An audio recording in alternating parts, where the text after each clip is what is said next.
అందరికీ నమస్కారం. రసాయన శాస్త్రపు లోతైన ప్రపంచంలోకి మరోసారి వెళ్ళిపోదామా? ఈరోజు మనం మన చుట్టూ ఉన్న గాలిలోనే దాగి ఉన్న ఒక ఆసక్తికరమైన కుటుంబం గురించి తెలుసుకోబోతున్నాం. అదే నైట్రోజన్ కుటుంబం. సరే, మన ప్రయాణం ఎక్కడ మొదలవుతుందంటే మన కథానాయకుడితో. మనమందరం పీల్చే గాలిలో అత్యంత ఎక్కువగా ఉండే మూలకం అదే నైట్రోజన్. ఒక విషయం ఎప్పుడైనా ఆలోచించారా? మనం పీల్చే గాలిలో 78% ఒకే మూలకం ఉన్నప్పటికీ మన శరీరానికి అది దాదాపుగా అస్సలు ఉపయోగపడదు. విచిత్రంగా ఉంది కదా? ఇదొక పెద్ద కెమికల్ పజిల్ లాంటిది.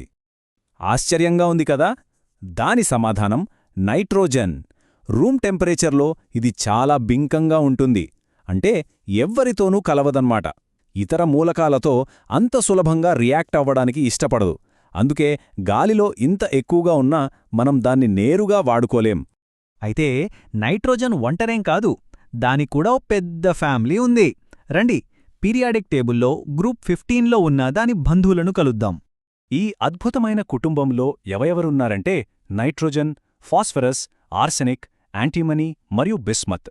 ఈ గ్రూప్లో మనం పైనుంచి కిందకి వెళ్లే కొద్దీ కొన్ని ఊహించని చాలా ఆసక్తికరమైన మార్పులను చూస్తాం. ఇక్కడే అస్సలు మజా మొదలవుతుంది. చూడండి, ఒకే కుటుంబంలో నైట్రోజన్ లాంటి గ్యాస్ రూపంలో ఉండే అలోహాల నుండి మొదలుపెట్టి చివరికి మెరిసే ఘనమైన లోహం వరకు వెళ్తాం. ఒకే ఫ్యామిలీలో ఎంత పెద్ద మార్పో కదా ఇది. మరి ఇన్ని తేడాలున్నా ఈ కుటుంబ సభ్యులందర్నీ కలిపి ఉంచే ఒక సీక్రెట్ ఉంది. అదే వాళ్ల వేలెన్స్ షెల్ కాన్ఫిగరేషన్. ఇది వాళ్ల ఫ్యామిలీ సీక్రెట్ కోడ్ లాంటిదన్నమాట. వాళ్ల కెమికల్ బిహేవియర్ని ఇదే కంట్రోల్ చేస్తుంది. ప్రతి ఫ్యామిలీకి కొన్ని రూల్స్ ఉంటాయి కదా, అలాగే ఈ ఎలిమెంటల్ ఫ్యామిలీకి కూడా ఉన్నాయి. వీటినే మనం పీరియాడిక్ ట్రెండ్స్ అని పిలుస్తాం. మనం గ్రూప్లో కిందకు వెళ్లే కొద్దీ చూసే మార్పులన్నిటికీ ఈ రూల్సే కారణం.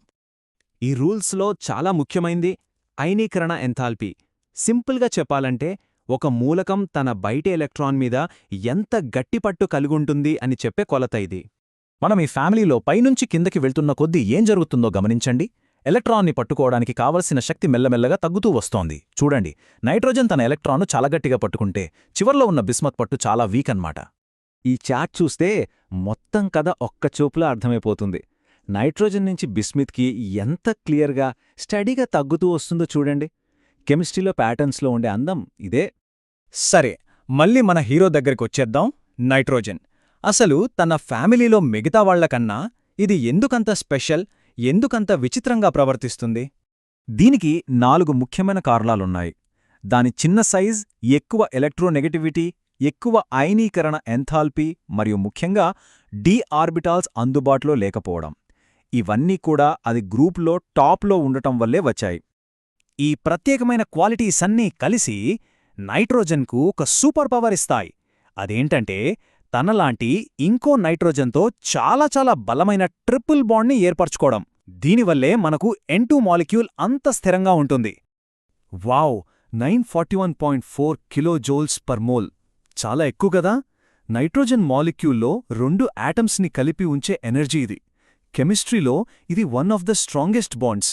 అందుకే ఈ బాండ్ని బ్రేక్ చేయడం చాలా కష్టం. అందుకే నైట్రోజన్ ఎవ్వరితోనూ అంత ఈజీగా రియాక్ట్ అవ్వదు. మరి ఇంత మొండిగా ఎవరితో కలవని ఈ మూలకాన్ని మనం ఎలాగైనా వాడుకోగలిగితే సైంటిస్టులు ఒక బ్రిలియంట్ మార్గాన్ని కనుక్కున్నారు.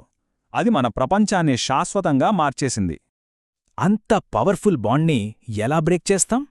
దానికే ఓ సమాధానం ఉంది: హేబర్ బాష్ ప్రాసెస్. ఈ పద్ధతి ద్వారానే అమ్మోనియా తయారుచేస్తారు. ఇప్పుడు మనం చూస్తున్నది కేవలం ఒక ఫ్లోచార్ట్ కాదు. ఇది మానవ చరిత్రలోనే అత్యంత ముఖ్యమైన ఇండస్ట్రియల్ ప్రాసెస్లలో ఒకటి. ఈ ప్రాసెస్ లేకపోతే ప్రపంచ జనాభాలో దాదాపు సగం మందికి తినడానికి తిండి కూడా ఉండేది కాదు. మరి మ్యాజిక్ ఎలా చేస్తారు? దీనికి ఒక స్పెషల్ రెసిపీ ఉంది. 1 విపరీతమైన ప్రెషర్, 2 చాలా చాలా ఎక్కువ టెంపరేచర్, 3 ఒక స్పెషల్ క్యాటలిస్ట్. ఈ 3 కలిస్తేనే నైట్రోజన్ ఆ మొండి బంధాన్ని వదులుకుంటుంది. దీని ఫలితం అమ్మోనియా. ఈ అమ్మోనియాయే ఆధునిక వ్యవసాయానికి ప్రాణం పోసింది. మనం పండించే పంటలకు కావలసిన ఎరువుల తయారీకి ఇదే ఆధారం. దీనివల్లే కోట్లాది మందికి ఆహారం దొరుకుతోంది. సో, ఈ మొత్తం ప్రయాణం నుంచి మనం ఏం నేర్చుకున్నాం? అంతా పీరియాడిక్ టేబుల్ యొక్క అద్భుతమైన, ప్రిడిక్టబుల్ శక్తి గురించే. మనం గ్రూప్ 15లో చేసిన ఈ జర్నీ చూడండి.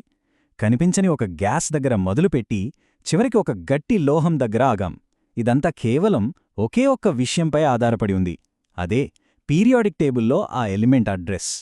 కాబట్టి గుర్తుంచుకోవాల్సిన విషయమేంటంటే పీరియాడిక్ టేబుల్ అనేది కేవలం ఎలిమెంట్స్ ఉన్న ఒక చార్ట్ కాదు. అదొక యూనివర్సల్ రూల్ బుక్. ప్రతి ఎలిమెంట్ అడ్రసే దాని క్యారెక్టర్ని, దాని కథని, దాని డెస్టినీని డిసైడ్ చేస్తుంది.